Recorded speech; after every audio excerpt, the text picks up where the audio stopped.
We got a good group of people, good group of gente. Welcome everybody. How's everybody doing tonight? Welcome to our first DevOps Cafecito event. We're inaugurating the DevOps Cafecito tonight with a special treat for everybody. My name is John Martinez. And the topic tonight, as everybody knows, that's why you're here, is DevOps versus SRE.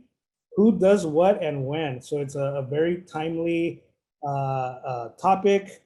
A lot of people are asking a lot of questions about what's the difference. I don't know. It sounds to me like they do the same thing, but we're going to dispel a lot of those myths and let's get going. We have a great panel tonight. So this is our agenda tonight. We're going to have about a good 30 minutes of panel discussion. There's going to be questions from the panel, from the moderators to the panel. And we'll get some good discussion going, and then we'll have a little Q&A at the end. We can do 10 minutes or so. We definitely do want to do a group photo at the end. So before, the questions are obviously much more important. So we definitely do encourage you to ask questions and to bring a good discussion. So I saw people from everywhere. I saw somebody from Mexico even join us. Thank you for joining. And then we should get done about 5 o'clock or so, 5 o'clock Pacific, so apologies. This meeting is being recorded, so smile for the camera. You're being recorded right now. So we will be showing oops, I don't know how to use Google presentation there, but the meeting is being recorded, so everybody knows. And we will be posting it up on the event page after the event. So give us a few days. And I believe it actually goes to Tequeria's YouTube channel. So it'll be posted up there and everybody could reference it afterwards. So if you need to reference it, if you need to look back at it, you want to hear something amazing that Carmen tells you tonight, absolutely roll it right back and get on the YouTube channel and check it out. All right.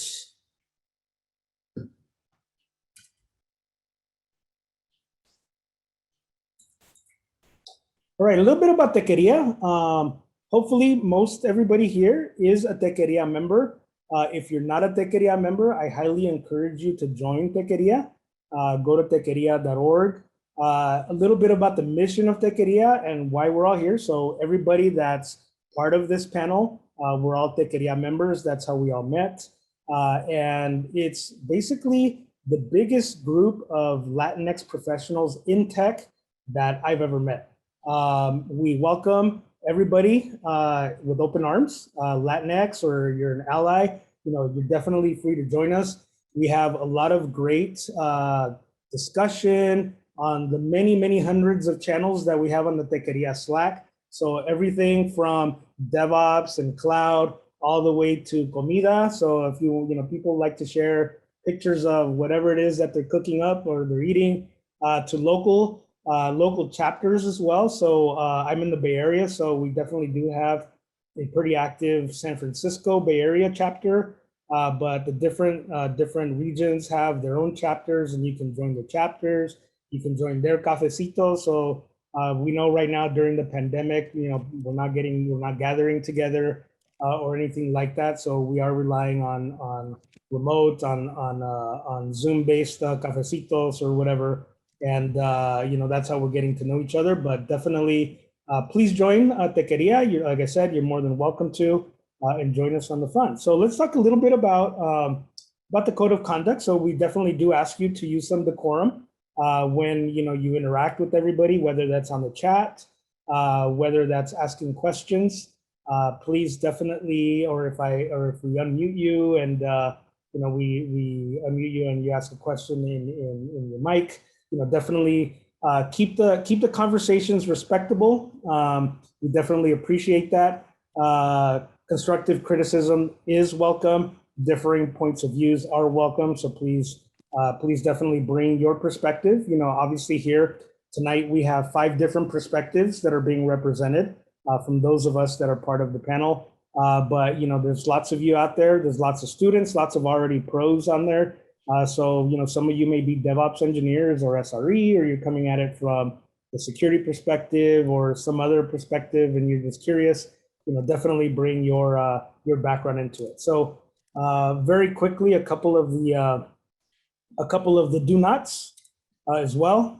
So it's a longer list. So definitely stay away from, if you wouldn't say it out in public, please don't say it here. is definitely how I would put it. So how do you ask questions? So a couple of these, housekeeping items. How do you ask questions? There is down at the bottom in the reactions tab, there is a raise hand. Definitely use that if you would like to ask a question during the Q&A. Otherwise, you could post your question inside of the chat. I will be monitoring the chat, so I'll definitely bring it up during the Q&A. The questions that come in the chat so that our panelists don't have to worry about reading the chat session. One thing that I will encourage you, you can ask questions during the panel conversation. We just won't be getting to those questions until the Q&A part. So just definitely know that in case, I'm not going to miss your question. It's just that we're keeping it towards the end of the panel. And once we come to you, definitely unmute yourself. But I do ask for everybody that's here, during that time, open up your video. Let us look at your smiling face. We definitely do want to see who we're talking to. So if you're comfortable with that, please definitely start your video and unmute yourself to get to ask the questions. All right, we're already started dropping our LinkedIn links over onto the chat session. That's awesome. We will definitely connect with everybody and try to connect with everybody here for sure. But try to make it a point to reach out to 3 people, definitely, and again, the point of this is, if you want to join Tequeria, please come on in. All right, so one last piece here before we start getting a couple more things here before we get going. This is our event lead folks over at Tequeria. So big thanks to them for enabling a lot of the technology and a lot of what we're using tonight under the Tequeria banner. But most importantly, a big, huge thanks to our panel speakers, our moderators and our panelists. I'm super excited to have them talk to everybody tonight. And each one of them is going to give a little bit of intro about themselves and what they do and who they are, etc. So I'll start with Jerry. Jerry. Thanks, John. Welcome, everybody. My name is Geraldo Laracuente. I go by Jerry. I've been in tech for 9 years, mostly managing data center infrastructure. Then I went through a full stack bootcamp and a DevOps Bootcamp in order to pivot into more new technology like cloud technology. And now it's been about the last 2 years working in AWS, Kubernetes, and some of the new fun stuff.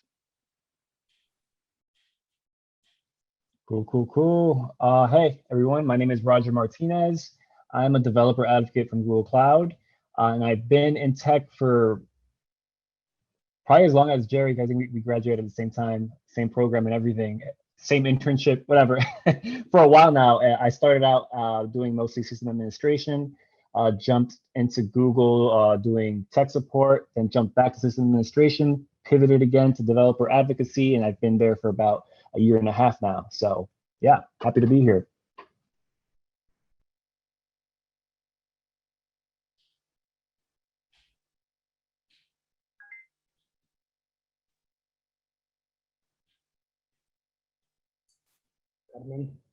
Okay.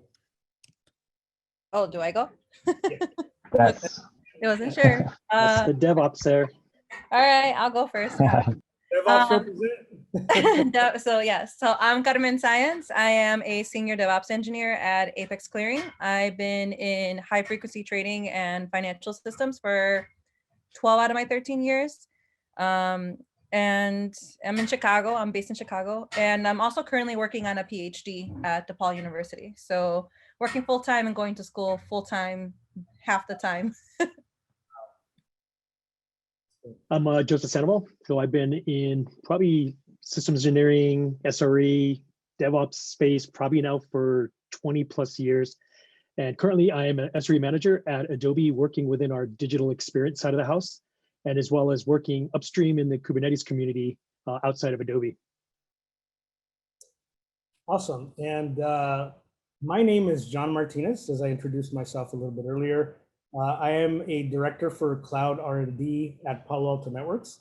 I've been working in the cloud for about 11 years now. So I'm definitely, I've seen quite a bit. I was talking to somebody earlier about how we used to manage our AWS resources with Elastic Fox back in those days before the AWS console.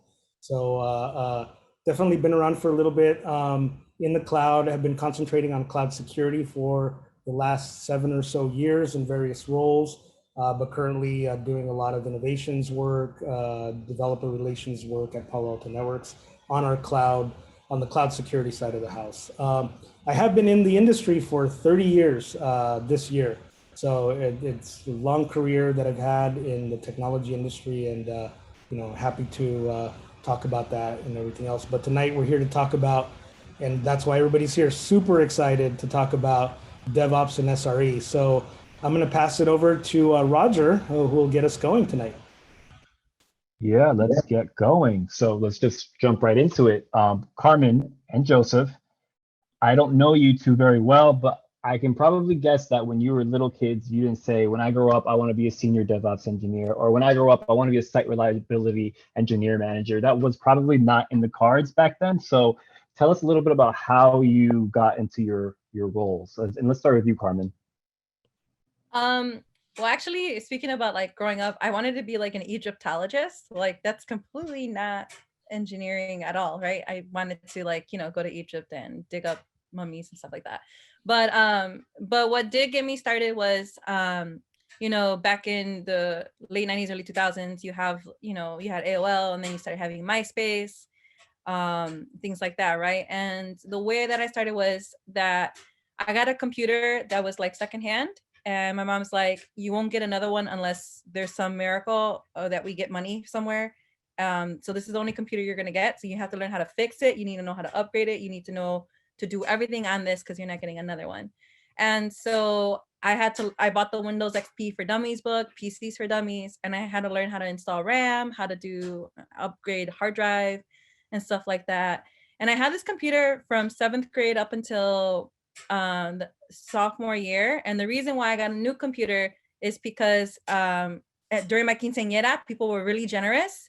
So with my quinceañera money, I bought myself a better computer. But if I didn't have generous people at my quinceañera, I would have sat with that computer until I went to college. So I got so excited about just engaging with computers and then taking AP Calculus, and then the MySpace craze with like making the little mouse have like, flowers follow it and like the background music and stuff like that.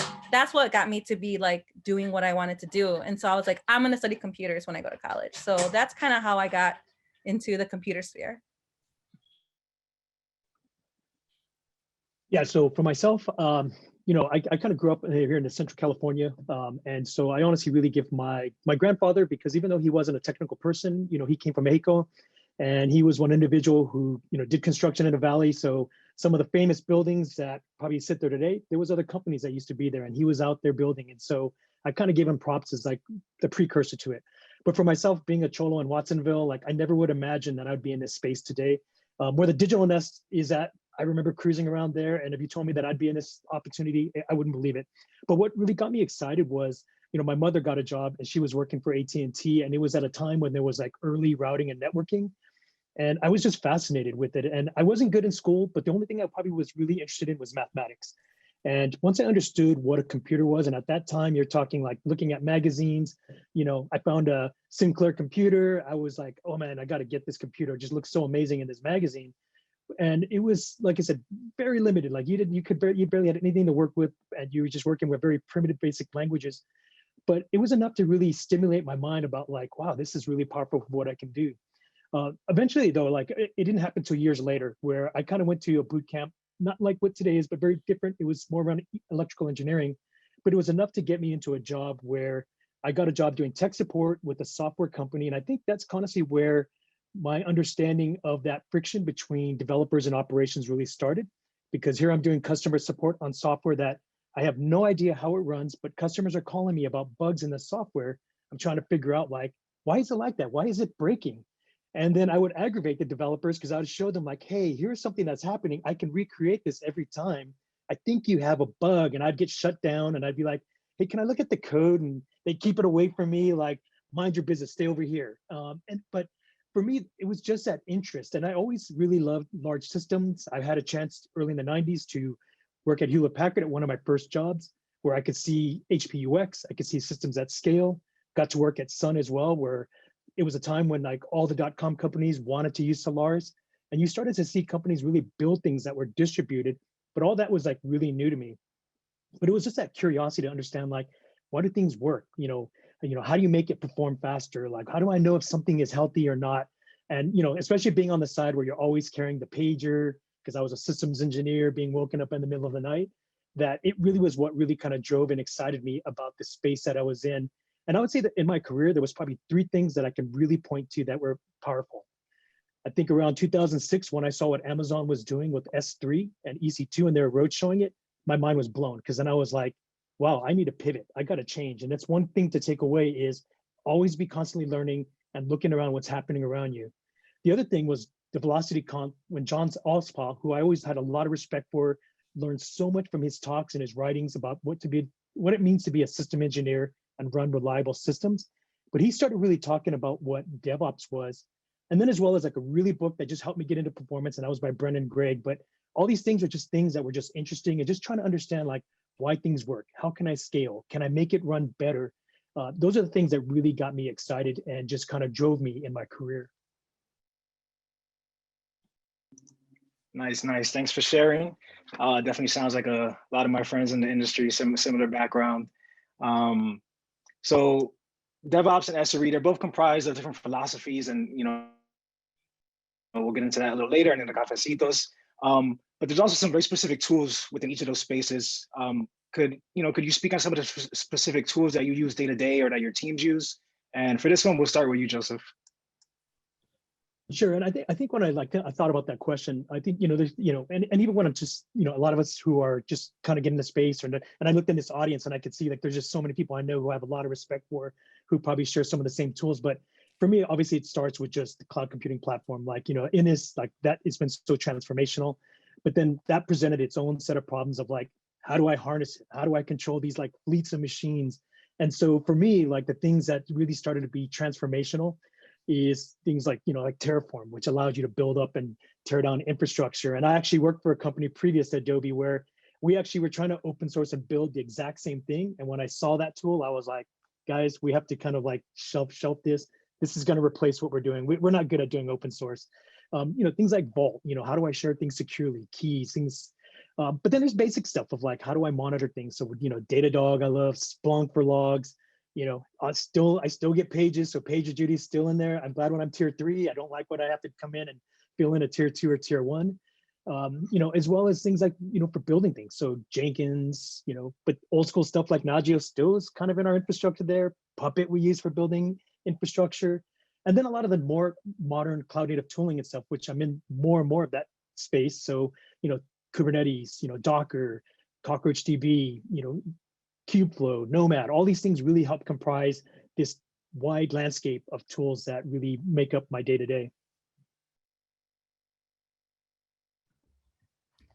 So I think the whole like aspect of tooling, it obviously with Joe mentioning things, it has changed a lot in the last 20 years, especially when I started. Like I said, I studied computer science. I did my basic software engineering thing, and then we'll obviously get into how I got into DevOps. But when I started as doing DevOps before the word DevOps was a thing, we had Nagios, we were doing monitoring. We had crontab with scripts that would check logs for us. It was kind of like a ad hoc way of doing things. And then we had servers, that Nagios will look at. And then we would have, one of the tools that we had to create our own tools a lot of the time too, especially for servers.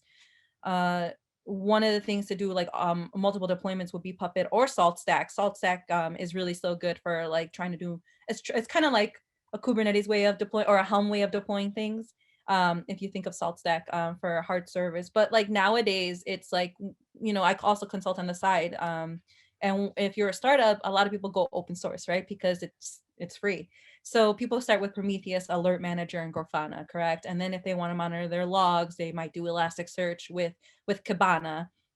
And then a lot of people do that for monitoring and learning. And then there's always a cloud. So what cloud do you work with? And it depends on like what you're really looking for. AWS versus GCP versus Azure, and also depends on your background, right? So a lot of the tools change, but some of the things are still consistent now with cloud computing. Like a lot of people still use Helm, especially with Helm 3. And a lot of people still use Terraform. But there are little slithers of things that when you're transitioning from startups, you start saying, I have money to spend on things, right? So instead of having a team dedicated to doing all the monitoring and alerting all the time with the open source tools, you can get something like Datadog. So then you transition into Datadog. So there's transitions in your tools as well, from startup to having equity, having money coming in, right? And Helm, Terraform are the big ones, right? And then you have Puppet and Chef for some servers as well. So yeah, there's a lot of changes in the tools, and there's different flavors like Victor Ops and PagerDuty to do the paging, and good old Slack whenever you want to get an alert channel, right? So, but yeah, those are the tools that we mainly use as well.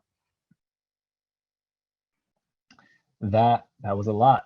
So I'll assume that not everyone in the audience is in a DevOps or an SRE role. So a lot of those sounded just like made up words, like Terraform. What does that mean? Puppet, what's that? So for anyone who's interested in kind of diving into an SRE role or a DevOps role or anything in that realm, what are some non-technical and maybe even some technical skills that you think are really valuable for a successful person on your team or in your role? Carmen, you can start here. In regards to, I was actually answering a question for someone. They were asking about Helm. Can you repeat that? Sorry, Roger. Pretty much, what are some really valuable skills, technical, non-technical, for anyone who wants to dive into a role on your team or a role similar to yours? And maybe even like kind of what skills will help someone who's already in a different type of role, like system administrator or a regular developer or a full stack engineer? Like, what are some valuable skills, technical and non-technical? So the technical skills, I've noticed as a DevOps engineer, and sometimes you notice this from the programs you're in, right? So like, I noticed in my program, we really lacked understanding Linux, and we really lacked understanding how the power of the terminal, the power of the black and white terminal, and bash scripting. Like the something that may sound simple maybe to some right now, was actually difficult for me. So I was able to program in higher level languages like Java and Python and even C++, but I did not know how to navigate bash or the terminal, or I knew basic operating systems infrastructure from like A class. And I had basic networking from A class, but I never really understood networking differences. And things like basic networking, I think if I were to say, if you're going to become a DevOps or an SRE, you should at least have one database class, one networking class, and an understanding of operating systems. I feel that those three things can really give you an edge if you want to be in this industry. And some of that I kind of lacked, even though I had a degree. It's because they didn't focus on those things, right? And troubleshooting is not something you can't get a degree in. That's really just being like inquisitive and trying to figure it out. And so those are the skills that I think, like, or at least classes or things you should look into, like Linux, database, networking, and basic operating systems. And then from there, you can start building up your skills of like, what are things that people use as infrastructure, as code? And we mentioned some key words like Helm and Terraform. Non-technical skills is sometimes, I'm a very reactive person, and I've learned throughout the years not to be reactive when people say things to me, because it may be in a heat of a moment when there is an outage, they may say something that is kind of negative, and you have to learn how to not take it personally. So you need to not be reactive. Instead, just let the situation come about and try to solve the problem as best as you can, and hopefully effectively. And then when things cool down, sometimes the person that may have said something to you will apologize if they recognize that they said something wrong. I think that's a non-technical skills, learning how not to be reactive in emotion to someone saying something negative during a really hot and heavy situation. And honestly, I think that was something that I'm still continuously to learn. You can't make decisions like that, snap decisions, especially when there's things going on like that. Let the situation handle. You should be reactive at your job, right? You should be reactive in solving the problem. That's what SRE and DevOps people do. also be able to analyze what you think you're lacking, because they give you all these like yearly like reviews, and then they tell you, well, review yourself, and sometimes you don't know how to. A good thing is a non-technical skill is like try to keep track of the things that you've done yourself, either daily or weekly. Like make a list of the things that you did, put pros and cons where you know where you think you messed up and where you think you did really well. Because when it comes for that review time, you can look back at all the things that you wrote about yourself, and then you can be like, yes, this is what makes me great, but then I caught myself on these. And if you, the way that you evaluate yourself is the way your manager evaluates you, then even more reason your manager is doing their due diligence and recognizing you for your efforts, but also trying to help you get constructive criticism. And also with that constructive criticism, don't take it to heart, take it as a professional. It's not something that your manager doesn't like you, or at least they, you know, hopefully they can not be that way, right? So again, don't be reactive with that, and don't take everything to heart, but keep an open mind, and make sure you keep a task of things that you do, for then you can be better at your job. Yeah, I'll continue on with that kind of that the non-technical side first. You know, I really believe in like honing in your communication skills is really important. You know, whether you may be good at writing, or you may be good at speaking, or there's some some people who are really good at like they can be in the terminal and teach as you learn. Like I love when I see that. Those are the individuals that I really embrace, because I'm more of a visual learner, and so I have to kind of take things in a different way. And I'm neurodivergent as well, so I have to kind of like I look for different inputs. And so when I see individuals do these things, like I think it's really powerful. Being curious, being a learner, because this space is always changing, and it's gotten so much more complex versus like how it used to be. Like 15, 20 years ago, I felt like it was hard, but today it's very complex. So you have to always be just kind of like learning. And I'll be honest, part of my role is Googling, other half is documentation. And I kind of joke when I say that, but I'm not joking. I'm saying I'm really good at searching things out. And there's a lot of people that I pull from.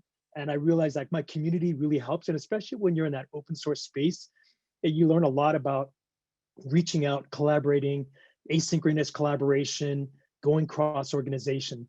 Now, when it gets into like, hey, I'm transitioning and trying to learn like what things should I focus on, I'm come probably from the opposite end of where Carmen's coming from. I came from really just from a time where I was initially Windows NT administrator, Linux emerged and embraced that, and then really had to dig in. And so things like Bash and Shell, like we would just use that and duct tape, and chicken wire everything to kind of like monitor our infrastructure, get things going, scale up. And then eventually had to start figuring out like, I need to learn a programming language. And so, started to jump into learning Python, and, always felt it was important to have the Linux internals, understanding, like things like systems performance and how do I observe things. Like those are things that are going to be really important. And then as well as like just coming back and understanding like the system architectures, and, so that you can go in and be an individual that can, really have an opinion and express your voice to developers when you're asked and you're called upon. And especially because you're going to be an individual that should be able to kind of see the lay of the land. You're not focused on just maybe one application or service. You're seeing the interaction of a lot of these systems that all have their different behaviors. And so having that depth, it definitely is broad. But I think as long as you're curious, you're learning, you're always poking in and asking like why, I think you're in a good space to be able to jump into these careers. Awesome. I really love what you pointed out, Carmen, about keeping that task list, also like your accomplishments. I did that in my last role and kept like a weekly log. I think that's really important for anybody trying to get their first role or transition, because at the end of like my first year, I'm like, what did I even do? I looked back at that list and I was like, oh, wow, I have such a long list. Now I need to just pick the highlights. So that's a great tip. Appreciate that. Okay, so you both mentioned PagerDuty, VictorOps, and maybe even getting woken up in the middle of the night. So we'll start with you on this one, Joseph. What's your favorite outage story? And how did the DevOps/SRE principles help? Or maybe the lack of those principles hurt you in that situation? Oof, yeah, I would say probably didn't have some things were like, I would say there's probably two things, and they were like really basic. And I always kind of feel like when I look at my career, it's always kind of like, well, what new mistake am I going to relearn in a different way? And it seems to always kind of happen.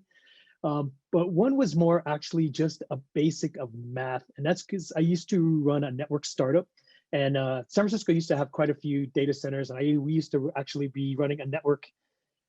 We were a network provider within a colo neutral space. So And we would also host our own customers as well. I think the thing that we didn't understand was how important it was. And I think Google has done an amazing job in regards to the environments that you have to build, whether it's power, space, air conditioning, like heating, displacement, all these things that we did not think about. And I think it was really just a math error in regards to how much power was coming into our space, how much power was available to us. If we would have just double checked and actually really did an inventory of just all the systems we had, we would have realized we were a ticking time bomb. So the equivalent of what happened was we overdrew so much power that the data center was located right on Bryan Street, right next to Kate O'Brien, where we basically had we had the fire department come. We basically almost burned down the block. We over provisioned, and it was a horrible mistake. It was humiliating because it was all over the news. I was just trying to, like, everybody's asking me these questions, like, how did you guys make this mistake? And I said, honestly, it was a math error. Somebody did not do the math about how much power we could. Now, an actual more tactical one was more just one we learned recently, because we're doing a lot more in a machine learning space. And so we're having a lot of developers who are using Kubeflow, and they're building apps and things that are related on that platform as well. But some things never change. And one thing is that in our environment, network is very critical. We have low latency SLOs that we need to meet. And we actually had someone ship a new service where, we should have just pushed back because we didn't see the right tests, and we were just kind of like, we were trying to ship and meet a certain date. We let it go. We did not gate it. And we started noticing like network anomalies and all these performance issues starting to happen on the wire, trying to figure out like, well, wait a minute, it can't be that. And we were getting a lot of issues because we were also new to software-defined networking, and that already has its own challenges with like observing. And when you're trying to, every time I keep thinking I've learned the hardest thing, I start seeing like, wow, I'm trying to troubleshoot a distributed system on top of like a software-defined architecture, and I got this machine learning thing on top. Where's that needle in the haystack? And the great thing is there's some really cool tools around that are starting to make these things more observable. But that one really took our SRE acumen, and basically the way we really kind of figured out what was going on is we really had to go back and we took it off the wire. We just looped back the local network, started observing like all the network like latency introduced even before it even got on a wire. Like he was already pushing a lot of like data, and we're like, wait a minute, we found the bad actor that was in that infrastructure. But it was painful because what it was doing, it was when we launched it, it was causing all kinds of like, issues with other tenants that were running other applications and services. 3 weeks of pain, 3 weeks of finger pointing, all the things that we think we learned from as far as like, how do you go about like engaging each other and making sure we're all observing the same dashboards, the same tools. Everybody's kind of like, warring over whose fault it was. And it really just took a basic of like pulling it off, profiling it, and realizing like, oh no, wait a minute. See, that's why we do tests. We should have tested this thing a little bit further, but it was really challenging because I'm also dealing with like the culture side of things. And I think that's always like, the battle of like when you try to bring both sides together, let's all agree, let's observe the same things. But that really just came down to one of our SREs, probably the junior one, was just asking the real dumb questions. And we just were like, wait a minute, we think we know the problem. So, and here I was jumping to like, hey guys, let's trace this out with, with like packet filtering. And I was trying to just tackle it from the top up instead of asking the real simple questions. So that's why I love the beginner's mind, because it just kind of made me go back and like, wow, I should have been asking this question all along. So, for me, those are, they're not dramatic outages except for the first one, but the other one was more a matter of like, just sometimes, instead of racing ahead and trying to go to that complex like solution, do the bare minimum and ask those basic questions will oftentimes lead you to where a problem is at. So I also agree with Joe on that. Sometimes the most basic questions are the ones that give you the answer of the outage that you have. Something as you're like thinking, well, maybe we're not getting data here. We're not getting here. Or maybe why can't we connect? It's a networking issue. In reality, you can't connect because the disk is full on some machine and it's not allowing new connections, right? It's something super simple. And you don't think about it because you're thinking from here. And sometimes like the basic questions of someone that's new or even, juniors, that's why I don't like, some people have like this complex of like, I'm a senior or I'm a manager. And I'm sure a lot of us here don't have that complex. And I don't think anyone should have that complex because the juniors are the ones asking the questions that we forget about. and the juniors are the ones that are like we're working together in the same sphere, and technically we should be mentoring them, right? So that's a little off the topic, but I wanted to mention that too. Like, always listen to the juniors. Don't knock them. Like, let them be engaged in the problem, right? So speaking of like an outage, so there's probably the one I always mention whenever I do a talk is that at I was working at a trading firm, and I was a backend developer. So before I became DevOps, I was doing backend development and stuff like that. And I had to write a script that would connect to a trading machine. Basically, it's a gateway to connect to, like, the things that, NASDAQ or CME or whatever. And there's a staging one that's basically, if you put in a trade and it fills you, right? And then there's obviously the production one. My person here did not check that I was not connecting to production.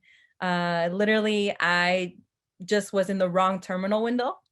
And I started up this script that puts in, trades. And next thing you know, my manager comes to me and says, "Whatever's running, stop." And then I Control-C my terminal, and I don't recall how much it was, but it was a decent amount of money. It was probably my paycheck at the time. So, or I mean, like my whole year salary, rather, not a paycheck. It was a year salary. And I thought I was gonna get fired. But when I realized the mistake, obviously I stopped in, and you could tell right away, because you can put in, low frequency trading. So you can put in like 1,000 trades in the matter of like a second. So they saw that number change so quickly that their alert went off, that they said, "Stop what you're doing," to everyone in the room. And I just Control-C'd it. And then they had to get out of that position, because I kind of put us in a hole, and they had to, like, redeem themselves. And that was scary. I thought I was going to lose my job, but I didn't. They just said, "Don't do that again." And we are allowed one really bad mistake. So that was one of the big ones that I had, that it's scary when you lose money. So double check the terminal that you're in, and double check that you're on staging. Don't ever use production. That is some pro life tips right there. It's funny because outages are usually like a badge of honor for a lot of people in DevOps and SREs. Like, yes, like my outage story is better than yours, because like people sometimes get rewarded for outages because it really shows like a big vulnerability in whatever system or process. So that's a cool thing about DevOps and SRE. But I feel like a lot of people came to this event because they want to know DevOps, SRE, what is the difference? Are they the same? Which one's better? Which one's worse? So as far as either of you can tell, what is the difference between DevOps and SRE? So yeah, so I'm a senior DevOps engineer, right? So a lot of people don't know the difference, and so think of it as like a Venn diagram, right? SRE is one side, DevOps is another, and then in the middle is where we meet, right? But the end goal of both our positions and our titles is to have like a better distributed system. That is our end game, right? We are on the same team. We are not trying to like compete with each other. Something that I read a while back is think of it as like, if in a computer program, you're like class SRE implements interface DevOps. Like, we are doing the same thing in different areas, and then we meet in the middle. So like, for example, for DevOps engineers, what we care about is the software lifecycle, software development lifecycle, right? We're trying to make sure there's no bottleneck for developers. We care about the automation and then like the configuration of things, right? And I hate the title sometimes DevOps, because DevOps is actually a culture and a thought process, not a person. It's a group of people. But companies call us senior DevOps engineers. And the whole DevOps culture is about breaking down the silos between the developers and the operators, right? And the operators can be IT, networking, security, and infrastructure. And before, like, if you read a senior DevOps job description, it seems like they want a whole IT organization, literally like the 4 things that I mentioned. But in reality, the DevOps engineer knows a little bit about everything, but is a master of none. And what we're trying to do is build this automation and get rid of the bottlenecks for developers. Like, we need to make sure they can build quickly, that it can be repeatable, it can be automated. Everything should be automated. And at the same time, we're also trying to think about the things such as like, what other operational things can we do to make the developers be better at their jobs, right? So every time they release, they should have better quality code, and they should be able to see what they're doing and visualize what they're doing. And that's where we come in to make sure that they understand how the automation works and not be that bottleneck. So we're trying to solve developmental and pipeline problems. At the same time, we're trying to remove and merge those silos. So instead of having to ask 6 different people how to build your image, or how to deploy your image, or how your infrastructure is set up, you actually have a group of people who can do all those things, and you can just ask one person and they can give you all those answers. I think that's some of the key things that we should think about for DevOps. We're thinking about the pipeline. We're thinking about how many nodes your application may need. We're thinking and we should be able to tell you how our monitoring works, and we should be able to provide hooks for that. We should be able to assist developers in debugging and how to log and trace their systems. And we should also look at the failure rate of deployment, and we should be able to understand our infrastructure and how to give them access to that. And the part that we merge together in with the SRE is, again, we're all trying to just build a better distributed system. But on the flip side, SRE, which can go into Joe right now, is they look at scalability, reliability, and also to work with DevOps engineers to make sure that the infrastructure that we're running on and the infrastructure that we sometimes assist building with the SREs for the developers, we can communicate that to the developers and also explain to them how reliable things are. So that's kind of the differences. And I know that we can get together and talk about this the same. And I'll let Joe talk about the differences in SRE. It sounds like you're almost describing SRE. I mean, Carmen, I may have to retitle you over there. Yeah, maybe a little bit. But I mean, yeah, I would say, to me, because I was probably that crusty when DevOps came out, because I'd be that person like, you can't have that in a title. Like that's a process. That's not a job. Like stop. And then all these younger gen coming in and throwing out there. But honestly, hey, you know what? Whatever gets you paid, either title, that's all. Get the best money you can get with these titles. These roles are not easy. They take a lot out of you. You have to put a lot into it. So you know what? I don't have a dog in this fight, to be honest. But I will say yes. I definitely expect like I have individuals on my team who are a little bit more DevOps focused. Other ones that are SREs where they're in the developers' codes. They're in there at times, adding to the features, helping their features become more resilient. And we definitely have a shared ownership. We share a lot of same tooling with the developers. But as I think Carmen mentioned, we care about like the distributed system, having that bigger view of like how all these things interact. And so, as the quote that she meant was from a really great, there was a Google presentation with Seth Vargo, Liz Fong-Jones, where they talked about a lot of this. If you haven't seen those presentations, they're still fresh. Go watch those because they talk about this relationship between SRE and DevOps.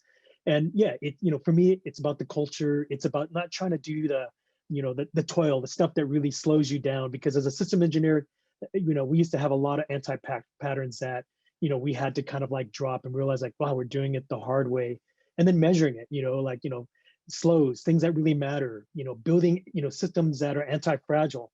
I think I saw Anna Medina on here, and she's with a company that, Chaos Engineering, that, you get to do these really cool things where you can really test just the resilience of your systems, performance management, incident management, all these things comprise, this role of SRE and DevOps.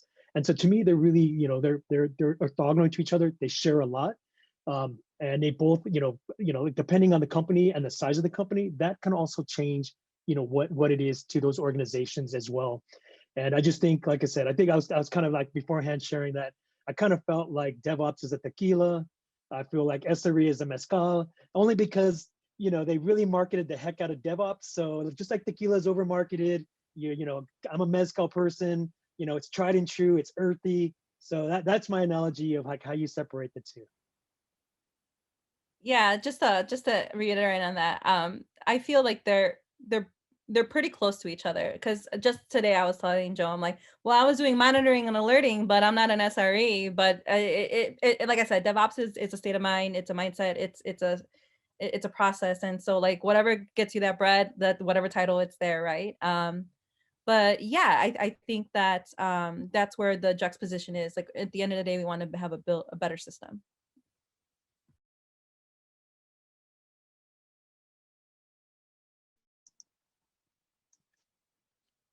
Cool. So that's kind of the tip of the iceberg, really. There's so much more to get into, so much more detail, so much more to learn. And for that, you can join us at the biweekly Cafecitos. John, any questions from the audience here? If anybody has a question, definitely raise your hand. Or I know that one of the questions that was posted into the chat window was already answered. It was about Helm. So there's a side conversation going on around Helm that we were having. But any questions from anybody?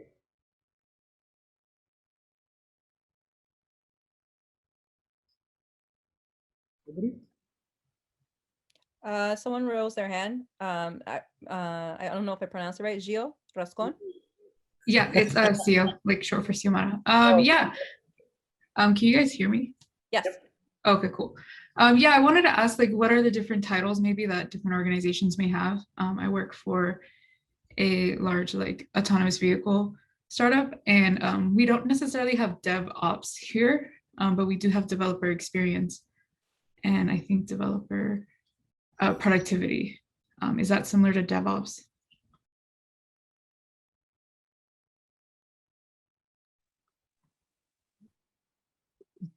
Anybody gonna? Go I ahead. mean, sure. You know, so I have been in, like, depending on my last company, this company, you know, because we kind of like started wearing, like, a lot of these things kind of merged together. And I think, I don't know if it's Roger, you may be DevRel, and there's a lot of these different kind of things where you're just trying to enhance, like, really what you're trying to do is reduce a lot of the friction to ship, or you may be working on toolings. I didn't really bring up, you know, the platform side of things, because there's also like an SRE team that I have that's platform, and then I have another team that is more application. So yes, I do see a lot of those things, and I think they are probably in the similar kind of, like, you know, vein of a lot of this. You know, depending on the company and the culture and what, you know, they may be asking you. I have seen these titles kind of be used in place of it. And I know even at Adobe, we have a team that's just dedicated to, like, developer experience, and their charter really is, you know, we have this really complex kind of internal container platform system that has all these different ways you could deploy to it. And it's really challenging. Like, the learning curve is not easy. And so a lot of the developer teams are working on is really trying to ease that friction of making that onboarding a lot easier. So it's something that I do see that's very common. We have a couple of questions actually from the chat. So the first one is, does observability tools like Lightship or Datadog come in SRE or DevOps?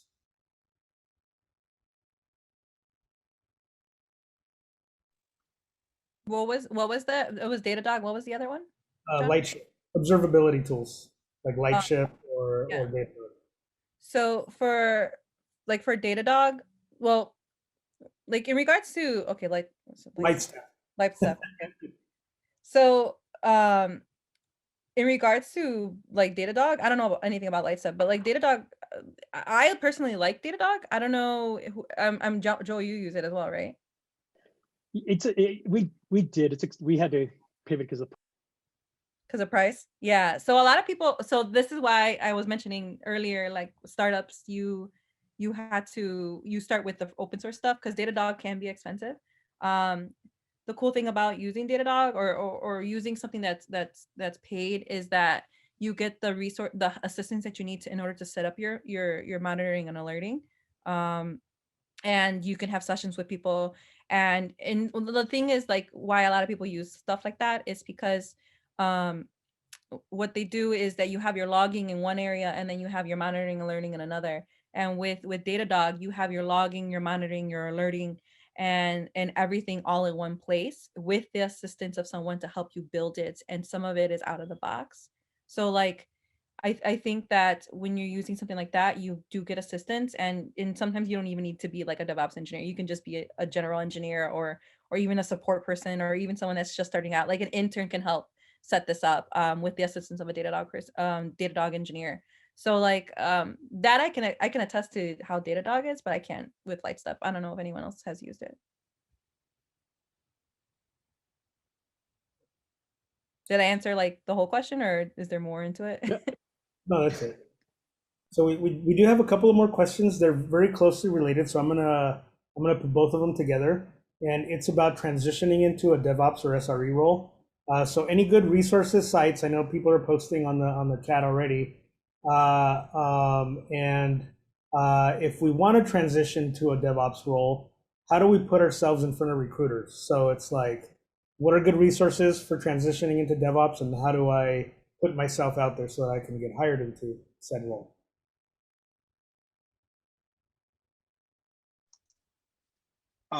As far as, I mean, I can't really speak too much to putting yourself in front of the recruiter, but I can speak to like, once the recruiter has your resume, what's going to make you stand apart. Like I mentioned, I went through a DevOps Bootcamp before I got my first cloud job. And all the bootcamp was for 4 weeks, we built a project from scratch by ourselves, no classroom, no teaching, just like proof that this is what I can build by myself in 4 weeks.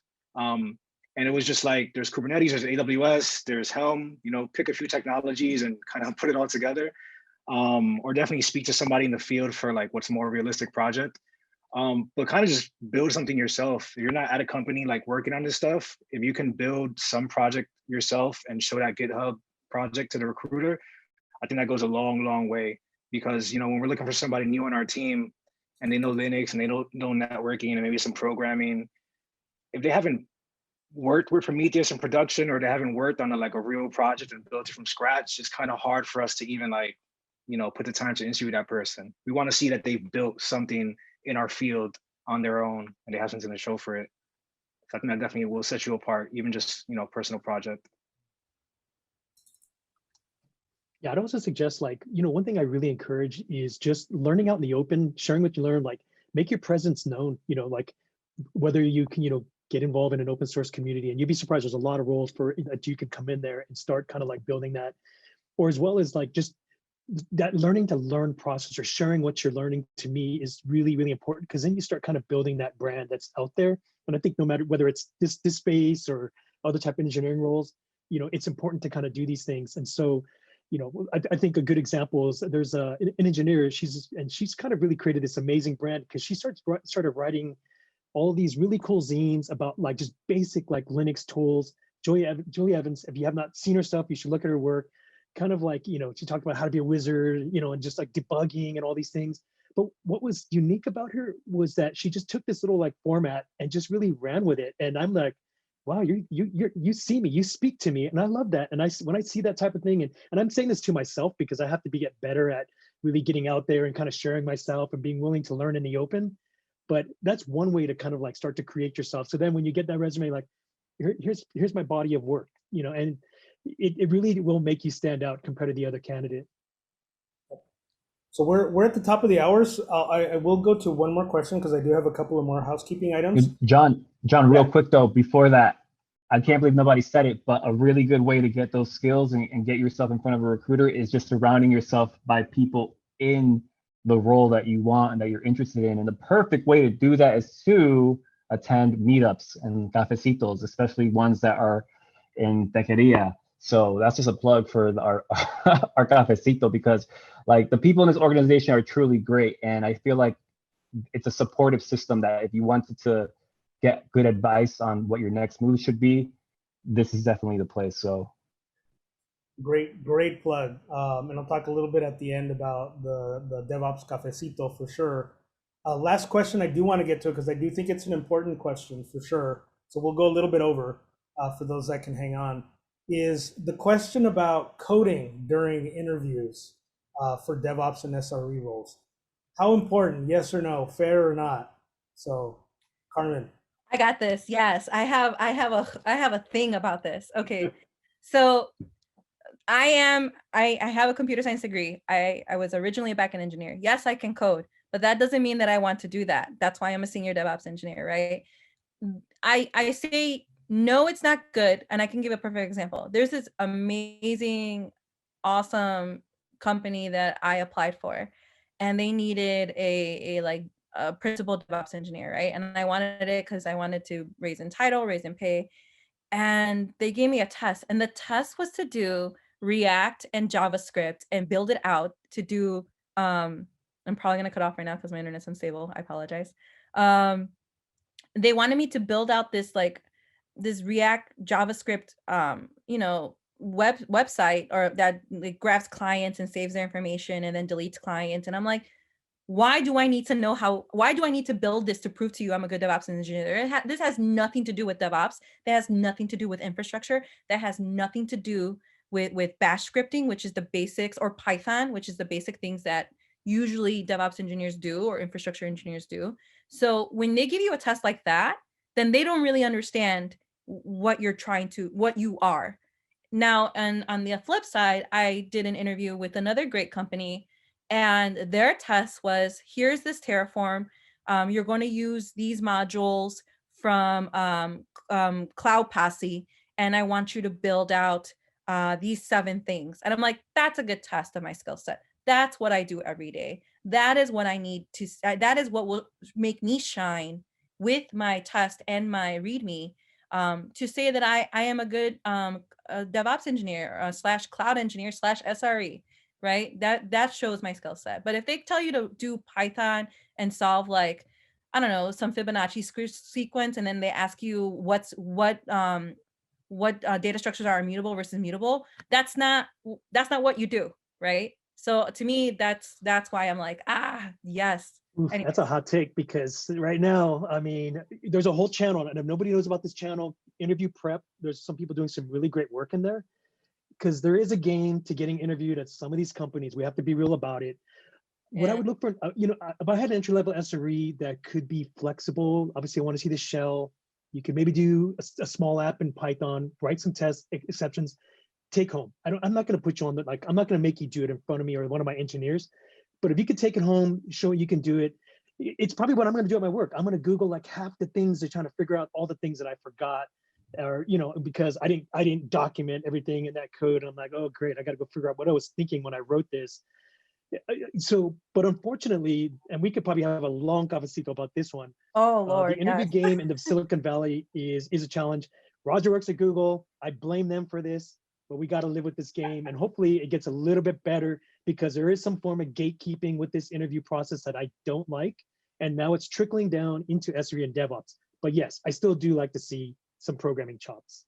And not to say that, and I do agree with that to a point. Like and for what it's worth, I kicked butt at both of those, and I got asked to do more interviews.